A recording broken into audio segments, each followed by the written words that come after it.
Aux Pays-Bas, les électeurs renouvellent leurs députés et ils ont le choix entre un nombre record de 34 partis. Ils s'adressent à tous, de la gauche à la droite, des jeunes aux plus âgés et même un parti qui prétend que Jésus est vivant. Mais malgré ces options éclectiques, tout le monde sait qui sera assis dans cette petite tour là-bas. C'est le bureau du Premier ministre. Depuis 2010, c'est le lieu de travail officiel de Mark Rutte et il semble qu'il ne soit pas prêt de perdre son emploi.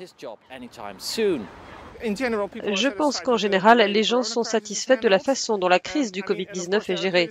Bien sûr, il y a des critiques, mais je dirais qu'il s'agit de critiques mineures.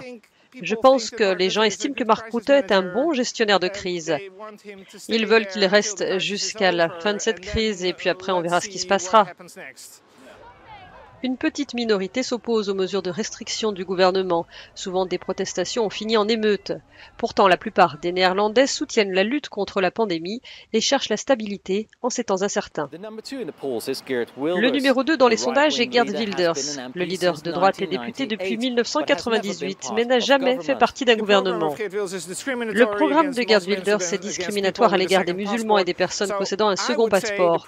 Donc je dirais que le programme a été rédigé de manière à ce que Wilders soit sûr de ne jamais faire partie du gouvernement et qu'il puisse rester dans l'opposition, car c'est ce qu'il préfère.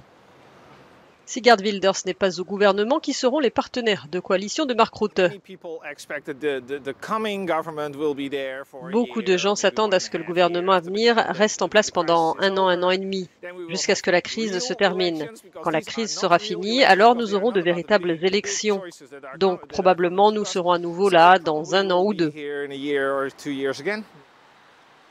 Une chose est certaine, Mark Rutte se dirige vers son 4e mandat consécutif en tant que Premier ministre des Pays-Bas.